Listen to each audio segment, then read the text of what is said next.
ప్రేక్షకులందరికీ కూడా ఆ యొక్క లలిత అమ్మవారి యొక్క అనుగ్రహం పరిపూర్ణంగా కలగాలని మనస్ఫూర్తిగా కోరుకుంటూ మనం ఈరోజు చెప్పుకోపోయేటువంటి టాపిక్ ఏమిటి అంటే, చూడండి, రకరకాల ఉద్యోగాలు చేస్తూ ఉంటారు.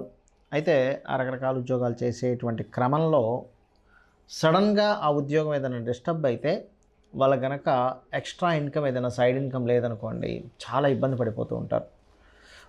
కొన్ని ఇళ్లల్లో పాపం భార్యాభర్త ఇద్దరూ కనుక చేస్తున్నట్లయితే పర్వాలేదు, ఉద్యోగం కానీ ఏదైనా వ్యాపారం కానీ. అలా కాకుండా ఒక్కరే కనుక చేస్తున్నప్పుడు ఏదైనా ఉద్యోగం వాళ్ళకి ఇంకొక ఇన్కమ్ కనుక లేనట్లయితే సడన్గా ఉద్యోగం పోతే ఇబ్బంది పడతారు. కాబట్టి ప్రతి వ్యక్తికి కూడా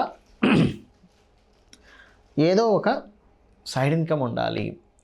ఒక ప్రాపర్టీ కొని లేకపోతే దాని మీద రెంట్స్ రావడం కానీ, లేకపోతే ఇంకోటి ఏదైనా సైడ్ బిజినెస్ చేయడం కానీ, ఎవరి దగ్గర ఇన్వెస్ట్మెంట్ చేసి ఆ రకంగా కొంత డబ్బులు వస్తే బాగుండు అనేటువంటిది ప్రతి ఒక్కరికి ఉంటుంది. ఎందుకు అంటే అప్పుడు సెక్యూర్డ్గా ఉంటాడు మనిషి. చేసేటువంటి జాబ్ ఏమైనా డిస్టర్బ్ అయినా కూడా చాలా సెక్యూర్డ్గా ఉంటాడు. మరి ప్రతి ఒక్కరికి ఆ కోరిక ఉంటుంది, కానీ అందరికీ అది సాధ్యపడుతుందా?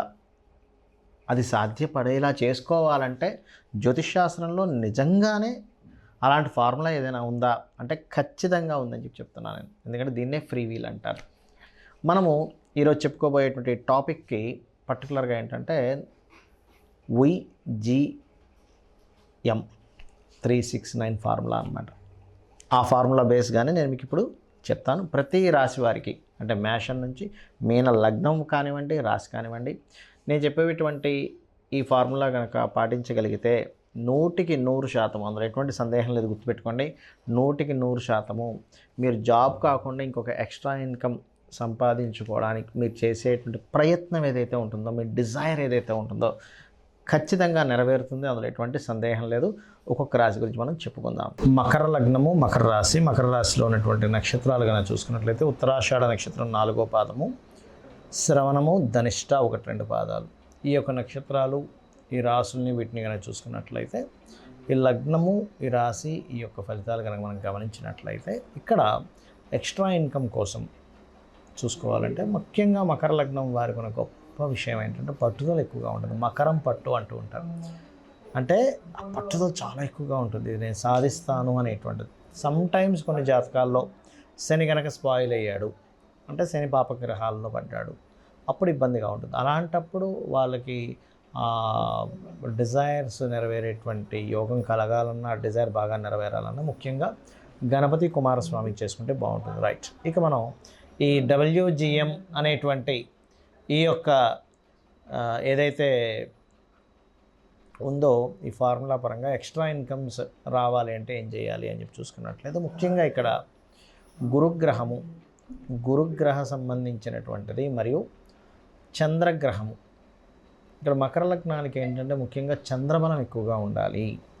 ఈ చంద్రబలం మీకు ఎంత పెరుగుతూ ఉంటే మీరంత త్వరగా మీరు మీ యొక్క లైఫ్లో మీ డిజైర్ ఏదైతే ఉందో, ఎక్స్ట్రా ఇన్కమ్ ఏదైతే ఉందో పెరుగుతుంది. అంటే బిజినెస్ మూలంగా వచ్చేటువంటిది, లేదా సర్వీసెస్ రూపంలో వచ్చేటువంటిది, ఏదైనా ఎనీథింగ్ బిజినెస్ అంటే ఒకరి దగ్గర పని చేయకుండా మీ అంతటి మీరుగా. అయితే మీకు ఒక ముఖ్యమైన విషయం చెప్తాను, ఇది షేర్ మార్కెట్కి మాత్రం వాడకండి దయచేసి. ఎందుకంటే ఇది పర్టికులర్గా షేర్ మార్కెట్ అనేటువంటిది 2వ స్థానము, 5వ స్థానము, 8వ స్థానము, లాభస్థానము అంటే ధనస్థానము, ఆలోచన స్థానము అంటే లక్ స్థానం కావచ్చు, అదేవిధంగా లాభస్థానము, ఆకస్మికంగా వచ్చే స్థానాలు యాక్టివ్గా ఉండేటువంటి వారికి, ఆ యాక్టివ్నెస్ కూడా నిత్యమంగా రాజయోగాల ద్వారా వచ్చేటువంటి వారికి మాత్రమే షేర్ మార్కెట్ పనికి వస్తుంది, మీకు కాదు.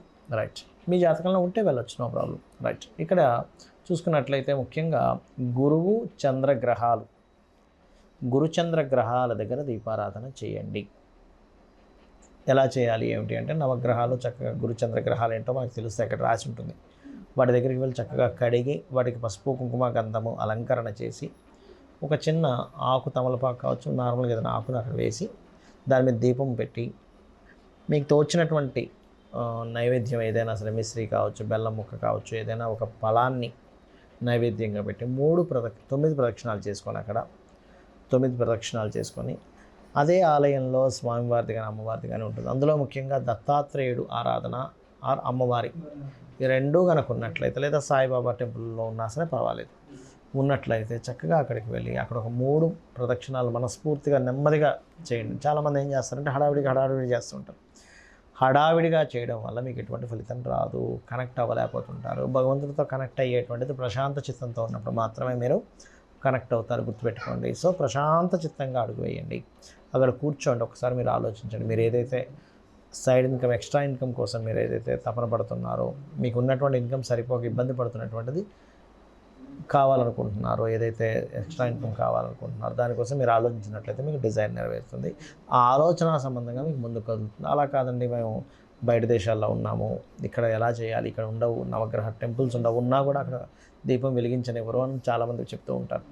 అలాంటి సమయంలో ఇంట్లోనే చక్కగా మీరు నవగ్రహాల్లో ఈ చంద్ర గురుగ్రహాలని మీరు ఇంట్లోనే ఆ పసుపు ముద్దతో తయారు చేసుకొని, ఒక తమలపాకు మీద కానీ ఏదైనా ఒక లీఫ్ మీద పసుపు ముద్దతో తయారు చేసినటువంటి ఆ యొక్క ముద్దని చక్కగా అదే గురుగ్రహంగా అదే చంద్రగ్రహంగా 2 ముద్దలు తయారు చేసి భావించి ఇంట్లో మనం ఏదైతే గుడిలో చేస్తామో ప్రక్రియ ఇంట్లో చేసుకోవచ్చు. తూర్పు భాగంలో కానీ ఈశాన్య భాగంలో కానీ చేయాలి. మీ ఇంటి మొత్తానికి తూర్పు లేదా ఈశాన్య భాగంలో ఉదయం ఆర్ సాయంత్రం చేసుకోవచ్చు, కానీ ఉదయం చేస్తే ఇంకా మరింత శ్రేయస్కరంగా ఉంటుంది.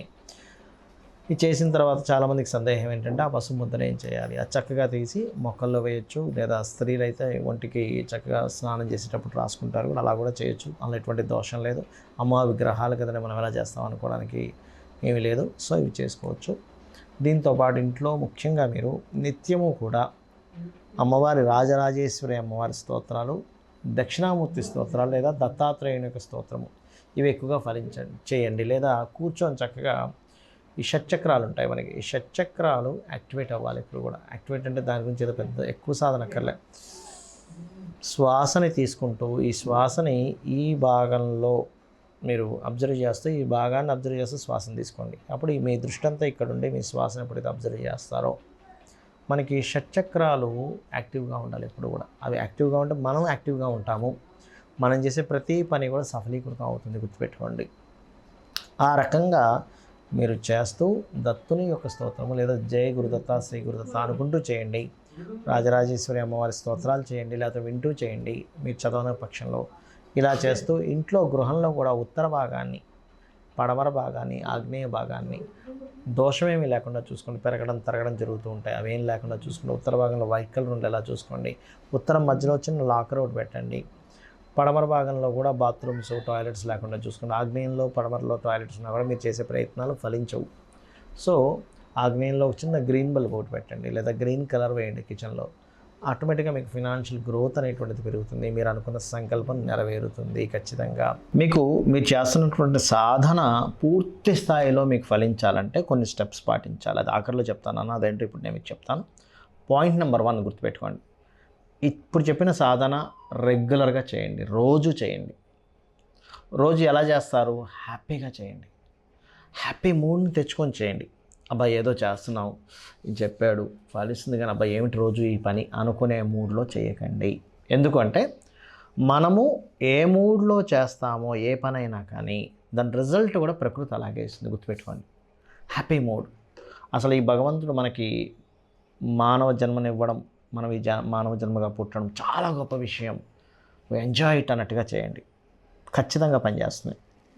అలాగే మరొకటి ఏంటంటే, మీకు ఇప్పుడు ఈ ప్రక్రియ వల్ల 100% మీకు సక్సెస్ వస్తుందండి, అందులో ఎటువంటి డౌట్ లేదు, గుర్తుపెట్టుకోండి. 100% వస్తుంది, వచ్చి తీరుతుంది. వచ్చిన దాంట్లో 1% నుంచి 10% లోపల మీ ఇష్టం, మీరు ఎంతైనా చేసుకోవచ్చు. ఎందుకంటే 1% అని ఎందుకు అంటున్నానంటే, ఒక వ్యక్తికి 1000 రూపాయలే రావచ్చు పాపం, అతనికి ఎక్స్ట్రా ఇన్కమ్. ఆ 1000 రూపాయలతో ఆ 1000లో 100 నువ్వు వేరే దానికి ఖర్చు పెట్టు అంటే పాపం అతనికి సాధ్యపడకపోవచ్చు, కానీ 10 రూపాయలు ఖర్చు పెట్టగలడుగా. 10 రూపాయలు 1000 రూపాయలు 10 రూపాయలు చాలా సింపుల్ విషయం కదా. ఆ 1% నుంచి 10% లోపల ఎంతో కొంత 1 నుంచి 10% గుర్తుపెట్టుకోండి, పక్కన పెట్టేసేయండి. డబ్బులు పెట్టేసి ఏం చేస్తారంటే, ఈ యొక్క విశ్వంలో చాలా గుప్తమైనటువంటి విషయం, చాలా సీక్రెట్ ఏంటి చెప్పమంటారా? ఆ డబ్బుల్ని తీసుకొని మీరు మొక్కలు నాటడానికి, మొక్కల కోసం మీరు వినియోగించండి. ఇక్కడ మీకు చాలామందికి సందేహం కలుగుతుంది, ఎందుకంటే నేను ఎక్కడ నాటుతాను సార్, నాకు అసలు ఎక్కడ భూమి లేదు, ఏమీ లేదు, నేను ఎలా చేస్తాను అనుకోవచ్చు. చిన్న చిన్న మొక్కలు ఉంటాయి తొట్టిలో పెంచేవి, అది మీరు సంపాదించుకొని ఇంట్లో పెట్టండి. మీ ఇంట్లో ఫుల్ అయిపోయింది, మీ చుట్టాలు ఉంటారు కదా, మీ ఫ్రెండ్స్ చుట్టాలు తయారు చేస్తూ ఉండండి, వాళ్ళకి ఇస్తూ ఉండండి. అది కూడా కంప్లీట్ అయిపోయింది. మీ చుట్టాలు, మీ ఫ్రెండ్ సర్కిల్ కూడా మొత్తం కంప్లీట్ అయిపోయింది. అప్పుడు ఏం చేయండి అంటే, మీకు డబ్బులు వస్తూ ఉంటే అది పెద్ద విషయం కాదు. ఎందుకంటే ఇంత మీరు చేస్తున్నారంటే మీకు కొన్ని అంటే ఎంత ప్లేస్ కొనుక్కునే డబ్బులు ప్రకృతి ఇస్తుందంటే, ఎందుకంటే మీరు ఏం చేస్తున్నారు, ఫస్ట్ మీరు ఏం చేస్తున్నారు బాగా అబ్జర్వ్ చేయండి. మొక్కల్ని ఇవ్వడం ప్రారంభిస్తున్నారు. అంటే ఏం చేస్తున్నారు, కొంత భూమి ఈ ప్రకృతిని కాపాడడానికి ఆక్సిజన్ రిలీజ్ చేసేటువంటి ఒక మొక్కని ఇస్తున్నారు. మీ ఇంట్లో పెట్టుకుంటున్నారు ఫస్ట్. అంటే దాన్ని రక్షించడం స్టార్ట్ చేశారు, భూమిని రక్షించడం స్టార్ట్ చేశారు, చెట్టును రక్షించడం స్టార్ట్ చేశారు, మొక్కను రక్షించడం స్టార్ట్ చేశారు, ఎయిర్ని రక్షించడం అంటే ఎయిర్ పొల్యూట్ అయిపోతున్న దాన్ని రక్షించడం స్టార్ట్ చేశారు. అంటే చిన్నగా స్టార్ట్ చేశారు. మీరు ఏదో వేలు లక్షలు ఖర్చు పెట్టట్లా, జస్ట్ ఎంత ఉంటుందంటే ఒక 50 రూపాయలు 100 రూపాయలు చిన్నది వచ్చేస్తుంది మీకు. స్టార్ట్ చేశారు మీరు, ఇంట్లో స్టార్ట్ చేశారు. బాల్కనీస్లో, అపార్ట్మెంట్ అయితే బాల్కనీస్లో పెట్టుకోవడం. అయితే ఈ బాల్కనీస్లో కూడా ఇక్కడ ఫార్ములా చెప్తాను, సౌత్ వైపు ఆర్ ఈస్ట్ వైపు మాత్రమే పెట్టండి, నార్త్ బాల్కనీస్లో పెట్టకండి. ఇది వాస్తు టిప్ ఇది, బట్ చెప్తున్నాను నేను మీకు. ఈస్ట్ ఆర్ సౌత్లో పెట్టండి, నైరుతిలో కూడా పెట్టకండి, లేదా బిల్డింగ్ పైన ఈస్ట్ ఆర్ సౌత్లో పెట్టుకోండి మీరు మొక్కలు చక్కగా. ఎవరి బిల్డింగ్ మీద వాళ్ళు కనుక మొక్కలు పెంచుకోవడం కనుక స్టార్ట్ చేస్తే, ప్రకృతిలో మీరు కనుక దీనికి సంబంధించి చేశారా, ఇది మీకు తెలియకుండానే మీరు పొరపాటును కూడా ఇంకా మీరే కాకుండా మీ వంశం కూడా ఎక్కడొక రుణ రోగ శత్రువుల్లోకి వెళ్ళదు. ఎందుకు వెళ్ళదు? పచ్చదనం అనేటువంటిది బుధుడు.